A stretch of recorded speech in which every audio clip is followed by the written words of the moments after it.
Welcome to the Lexington Public Library's Tales from the Kentucky Room podcast, where we discuss everything Lexington and Fayette County history. I'm Mariam, and in each episode of this podcast, we will feature a guest that will share a piece of local history. So thank you for tuning in and enjoy.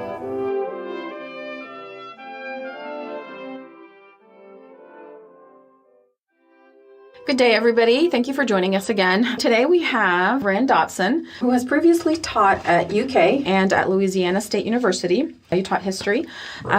He is currently the editor-in-chief of Louisiana State University Press and the author of Roanoke, Virginia, 1882 to 1912, Magic City of the New South. And today we are going to be discussing the Swope-Goodloe conflict, which ended in tragedy at the post office. Thank you for joining us. Oh, yeah. Thank you for inviting me. All right. So the Swope-Goodloe conflict is one of Lexington's infamous feuds that became a tragedy when the two men had a fatal showdown at the post office.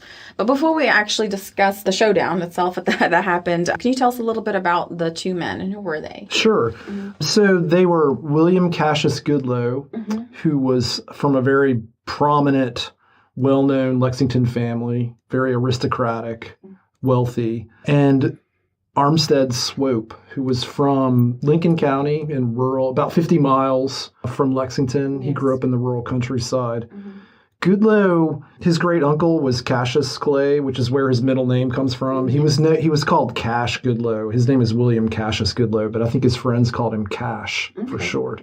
So the middle name comes from his famous great uncle, who the famous abolitionist and minister to Russia. Goodloe grew up in Lexington. He was a child of privilege. His parents were quite wealthy. They owned several slaves. He was privately educated and then graduated from Transylvania. And immediately afterwards accompanied his uncle to Russia. His uncle had just been appointed, his great uncle, Cassius Clay, had just been appointed minister to Russia by Abraham Lincoln. And so Cassius Goodloe, 19 years old, goes off to Russia to be the private secretary. So he was exposed to politics at a very young age. Yeah. He was 19 when he left Lexington and went with his great uncle to Russia to be his private secretary. And he was there about a year and a half, and he returned and enlisted in the Union Army, rose to the rank of captain fairly rapidly, and was injured by falling off his horse late in the war. Came back to Lexington. After the war, he was a lawyer. He also published a stridently Republican newspaper in Lexington called the Kentucky Statesman, which you guys have in the Kentucky Room, which is why I've been there so many times. It's not available anywhere else. I mean, maybe UK's library has it, but it's a rare newspaper. A Republican paper at the time is an anomaly because the state was dominated by the Democratic Party. And the parties are really kind of flipped today in terms of ideology.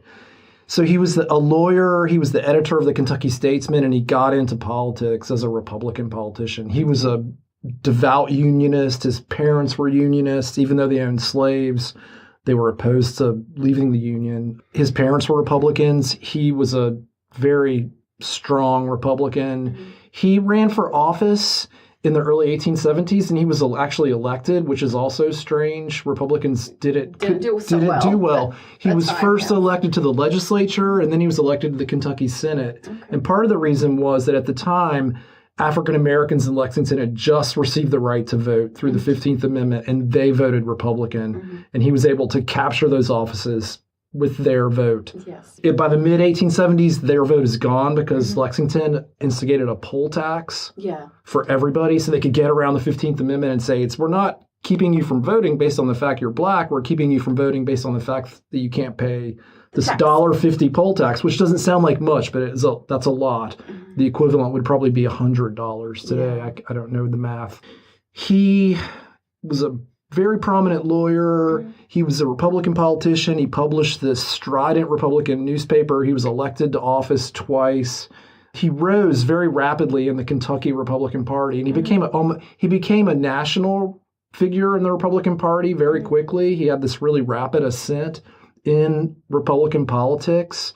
He was elected as a delegate to the Republican National Convention in 1876 when Rutherford Hayes was elected, and he helped Hayes get the nomination, and as a reward, he was appointed minister to Belgium. He gets patronage from a Republican president, which is what he and Swope both really counted on after the avenue of elected office was shut off. Yeah. So he went to Belgium for a couple years and then came back. He got married. He had 7 children, and his house he owned Loudon House. Yeah. Which today is owned by the Lexington Art League. I mean, it looks like a castle, the Gothic architecture. It's just amazing. So that was his house. That's where he lived, which I think says a lot about the kind of fellow he was in terms of wealth and prestige. Very, very different from Swope. Swope, as I mentioned earlier, grew up in Stanford in Lincoln County. I haven't been to Stanford, but I know that Lincoln County is fairly rural, and I know that area is very rural. His parents were sort of middle-class farmers.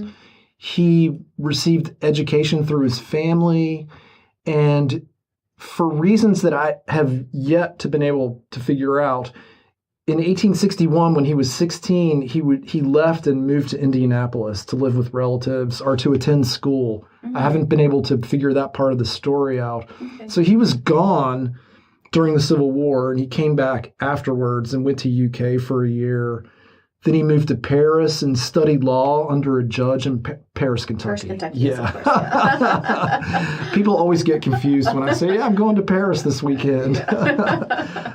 So he studied law under a judge there and became a lawyer in Paris. And he was a Democrat early in his career. He became the city attorney for Paris.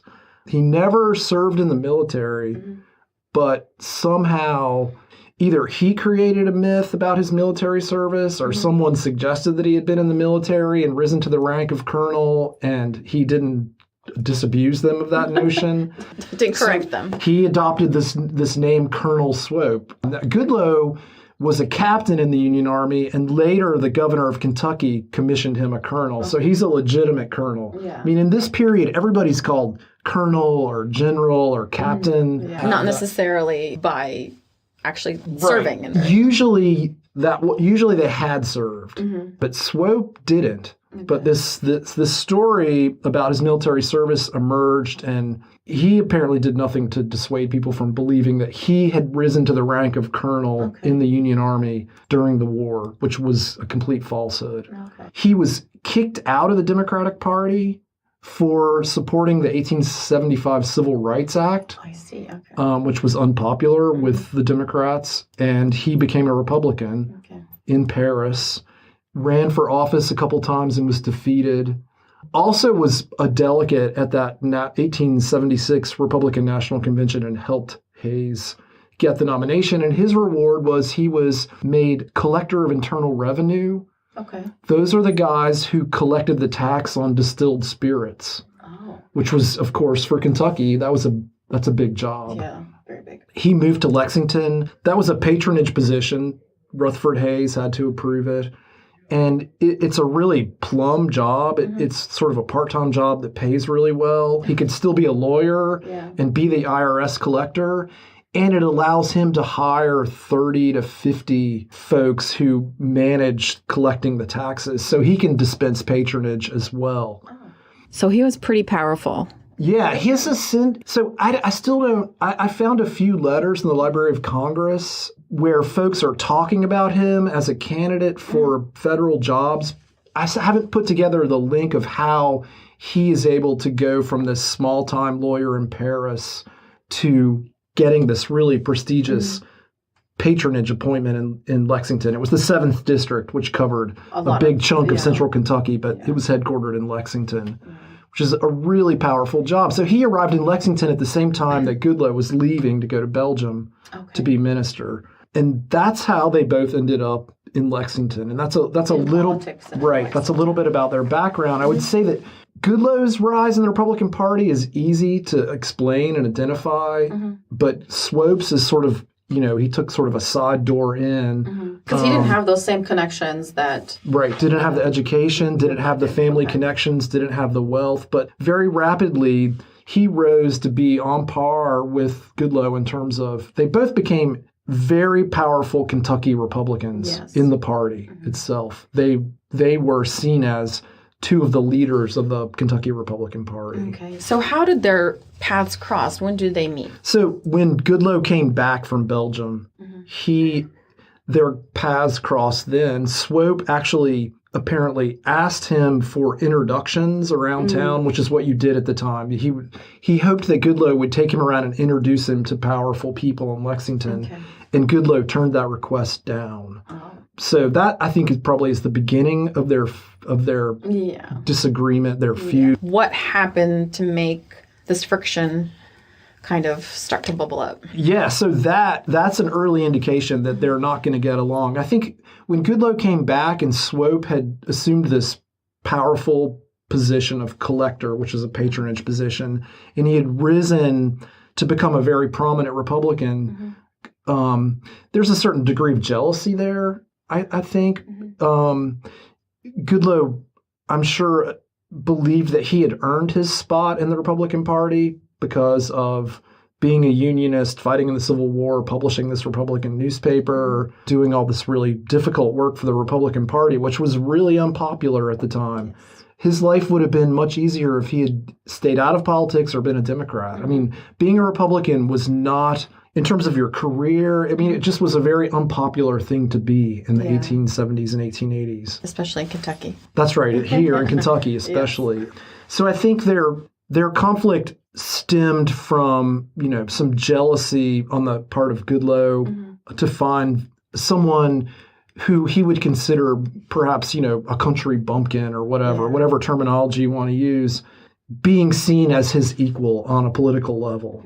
When he didn't share the same family background or education or the work that Goodloe had done for the Republican Party to that point. Yeah, I see how that could probably contribute to that and hatred. Right. And then at the same time, Swope being turned down, if he asked Goodloe, and he apparently did, for introductions and Goodloe turned him down, then that's an affront to his honor and manhood as well. Yeah. How did the, I guess you can say, political and social environment in Lexington at the time contribute to that conflict? That's a good question. One of the main things is that the Kentucky in general in the post-Civil War period, late 1860s, 1870s, 1880s, was a fairly violent place. Seems like. And so there's this culture of violence where you settle disputes through violence. So it was not uncommon for folks to go around armed with a knife or a weapon or a gun, a gun. Calling out duels. Right. So that contributed this notion that you can't settle dispute except through violence. There's the whole honor factor. Kentucky is a strange state, but it considers itself Southern, and it considered itself Southern after the Civil War, even though it never left the Union and sent far more troops into the Union Army than the Confederate Army. After the war, the old joke or whatever, the old cliched saying is that Kentucky joined the Confederacy after the war was over, right? And it's pretty true. So that Goodloe also had to have felt betrayed to some degree because he fought in the war for a good cause. He felt like he was on the right side during the war that ended slavery. And yet after the war, the Union effort in the conflict is pretty much forgotten in Kentucky and Lexington. All the Confederate monuments are going up. The Confederates are having reunions. Only Confederate veterans who are Democrats are elected to office. There's a sense of betrayal there, I think, for him. So he feels like he paid his dues, but wasn't right compensated in any way, I guess. That's right. He really wasn't. And in fact, he paid a penalty for being a Republican to some degree. Lexington and Kentucky, it just is an environment that's really tough for Republicans at the time. They're surrounded by Democrats who control every elected office on local and state level to some degree.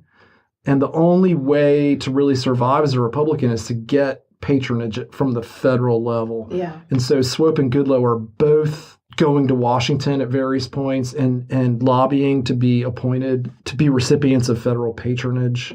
And that comes out of that struggle from not having any available elected offices. Swope was never elected to any political office, and yet he was considered a vice presidential candidate, a candidate for governor. Yeah. He didn't receive either of those nominations, but to even be considered and having never won an election. Maybe he did have the connections that nobody really valued, I guess you can say. Yeah, what I'm getting, the key for him is that he was this really incredible speaker, and folks just couldn't get over how well-spoken he was and how mesmerizing he was. And Goodloe was not necessarily a great speaker. I've seen references to sort of, they said he had a nervous condition. So, I don't, you can interpret that however you want. Yeah. But and he was much smaller and seemed more feeble. Swope was described as over 6 feet tall and 200 pounds. Probably, had a very loud voice. So he had like a presence that maybe Goodloe. That's right. That's another thing to be jealous of. That's right. Yes. Yeah. Talk to us a little bit about that conflict, the D-Day. Yeah. So what made them? There's a lot of buildup to that day.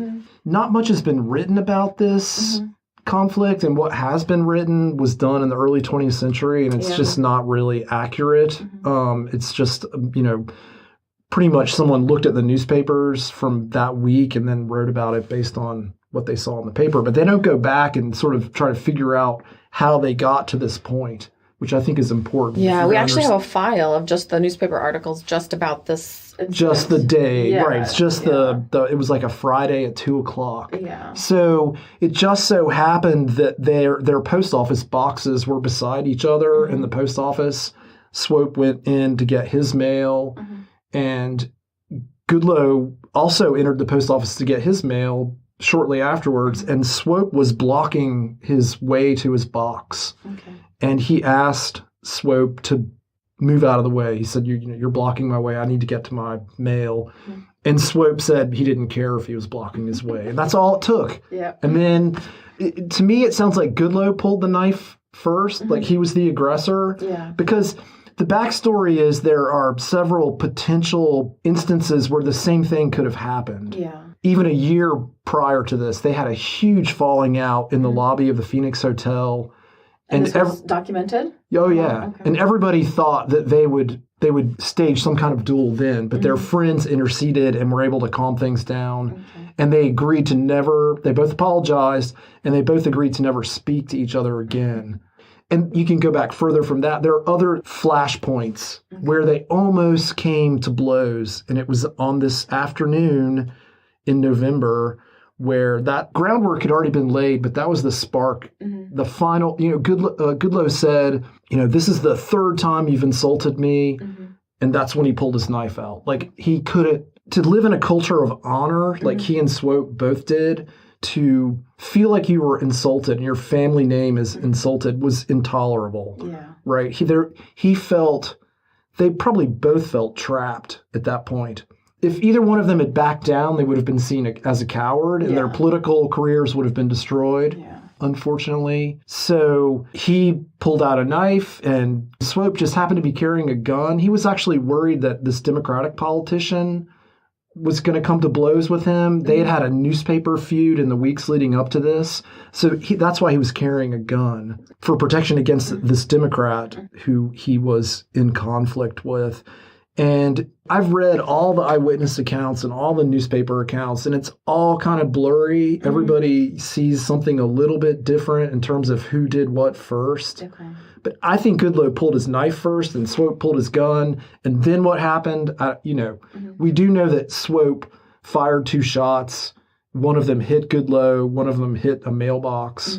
And then Goodloe stabbed Swope 13 times and killed him. He died almost instantly, and Goodloe lived for a couple days and then died from a wound that today would have been superficial. Well, it was, there's no knowledge at the time of germs or bacteria, so he died from the infection, not the wound itself. Wow. Could have been, today it would have been something, he would have been in and out of the ER probably in a night or whatever. Yeah. It seemed like the actual fight took a while from the stabbing and between the gunshot, and it's amazing to me that he was able to stab 13 times. Yeah, it's pretty amazing. While he had been gunshot.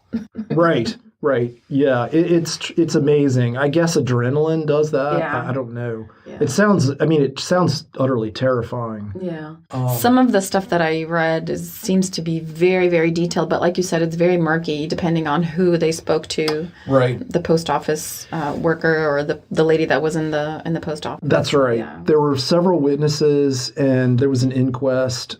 The inquest was published in the paper. I still need to go look at the actual inquest itself, which will be in Frankfurt at the Kentucky Department of Library and Archives. Yeah. So I've been there a few times already. I need to go back and look at the actual inquest because it was printed in the paper, but you never know. You never know. Yeah. Sometimes they leave a lot out. Yes. So I'll go and look at that and see if there's anything there. But, I'm interested in what happened in the actual fight itself. But to me, that's not as interesting as the lead up to the fight. What pushes them to the brink that they're willing to do this. That's the big question. Yeah. Why would somebody feel compelled? I know that at the time, honor and, saving face was a big deal. It was. Wow, to that point. Yeah. Yeah. Do we know anything about their families, their legacies, what they left behind? Yeah, he left 7 children. Goodloe left 7 children and a wife. Swope was a lifelong bachelor. Oh. Okay. He lived at the Phoenix Hotel the whole time he was here. So 12 years, he rented rooms in the Phoenix Hotel, and he was a bachelor, which at the time, being a bachelor was seen as it would have been considered suspicious. Mm-hmm. Yeah. Why is he a bachelor? The whole notion of this guy in his 40s being a bachelor when he's this really prominent, powerful politician. Yeah. I think struck people as being strange. Do you know what happened to Goodloe's children? Or did they stay in Lexington? Or I know that 3 of the daughters stayed in Lexington because if you go to Gratz Park, there are the 3 sisters. Do you know there are 3 houses there that are, if you've been to Gratz Park, you've probably walked by them. There are 3 houses there that look really similar, but the facade is slightly different. Goodloe's wife purchased those 3 houses for his 3 spinster daughters. No. They never got married, and so they each lived in one of those houses in Gratz Park. And so they're called the 3 sisters, but I've also seen them called the 3 ugly sisters, which is quite cruel. That is cruel. Yeah. Goodness. His wife continued to live at Loudon up until 1920, which she died in the early 20th century, I want to say 1919, 1920. Okay. And that's when she sold Loudon. Yeah.